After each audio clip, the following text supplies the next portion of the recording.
কি রান্না করবে মা? আমি করব আজকে কচুর লতি চিংড়ি মাছ দিয়ে তরকারি। তো তেলটা গরম হচ্ছে কড়াতে? কড়াতে তেলটা গরম হচ্ছে, আর একটু তেল দিতে লাগবে। তেলটা দিয়ে একটু দাও। কম আছে, তেলটা আর একটু দিয়ে দিই।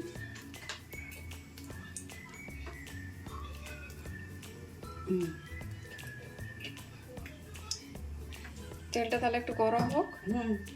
হুম, এবার কি করবে? তেলটা তো গরম হয়ে গেছে। এবারে আমি কালো জিরা ফোড়ন দেবো। কালো জিরা, এর সঙ্গে আমি রসুন দেবো। আচ্ছা। রসুনকে থেতো করে দিয়ে এসেছি।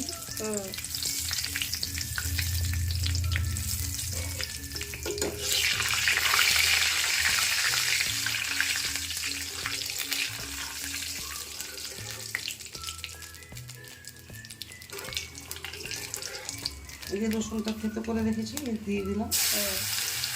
থেতো করা রসুন। অনেকটা পরিমাণে রসুন দিতে হবে। হ্যাঁ, অনেকটা পরিমাণে দিতে হবে।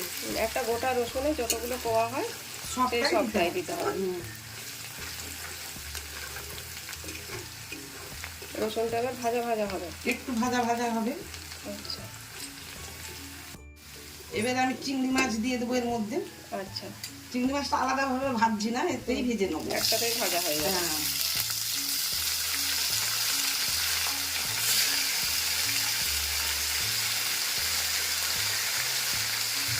চিংড়ি মাছে অনেক রস বেরোয় তো।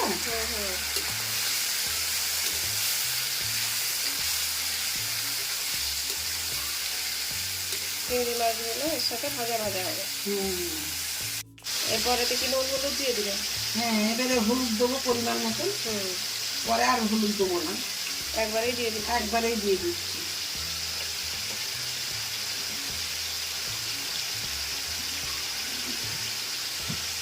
নুনটাও আমি একবারে দিয়ে দিচ্ছি, আলাদাভাবে দিচ্ছি না। পরিমাণ মতন নুন দিয়ে দিচ্ছি, কেন ওই কচুর লতিটা সিদ্ধ করেছিলাম তখন নুন দিয়েছিলাম। ও কচুর লতিটা নুন দিয়ে প্রথমে গরম জলে সিদ্ধ করেছিলাম। হ্যাঁ হ্যাঁ হ্যাঁ, দেখো না কত জল উঠছে।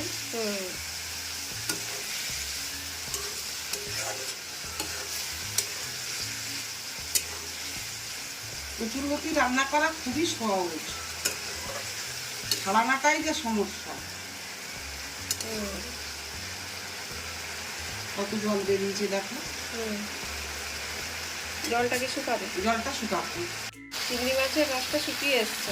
এরকম পজিশনে আমি কচুর লতিগুলো দিয়ে দেবো, বেশি ভাজবো না। নুন দিয়ে সিদ্ধ করে রাখা কচুর লতি। হ্যাঁ হ্যাঁ, আমি দিয়ে দিলাম। আর নুন দিয়ে কিছুই দেবো না।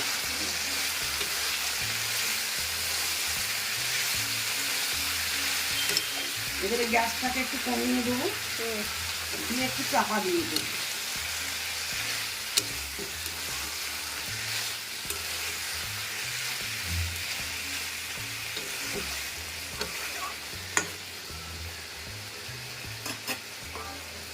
গ্যাসটাকে আমি চাপা দিয়ে দিচ্ছি। এরপর কি ঢাকাটা এবার খুলে নেবে নাকি? এবার ঢাকাটা খুলে নেবো। 5 মিনিট পর ঢাকাটা খোলা আছে।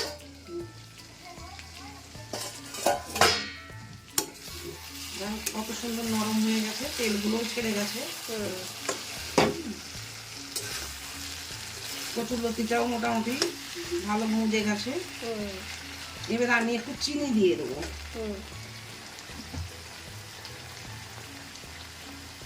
পরিমাণ মতন চিনি দেবো। আর চিনি দেবো না, এবার একটু নেড়ে দেবো।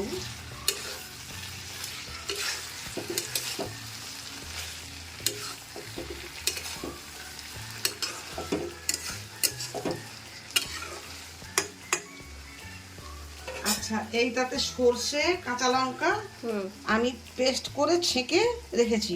সর্ষে আর কাঁচা লঙ্কা, সর্ষে আর কাঁচা লঙ্কা একসঙ্গে পেস্ট করে এইটা আমি দিয়ে দেবো। আচ্ছা।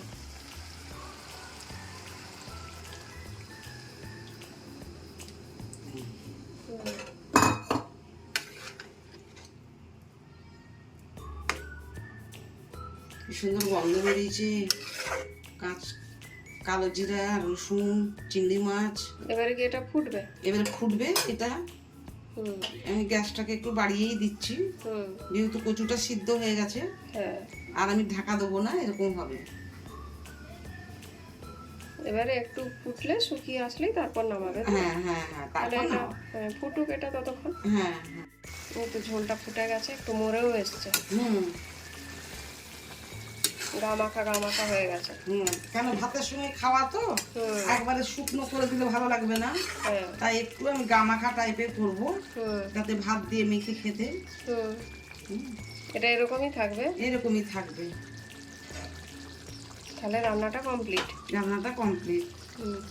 আপনারা কে কিভাবে কচুরলতি খান সেটা আমাকে জানাবেন অবশ্যই। আর এই রান্নাটা ভালো লাগলে একটা লাইক অবশ্যই করে দেবেন। আজ আসি বন্ধুরা, আবার দেখা হবে অন্য কোনো দিন অন্য কোনো রান্না নিয়ে।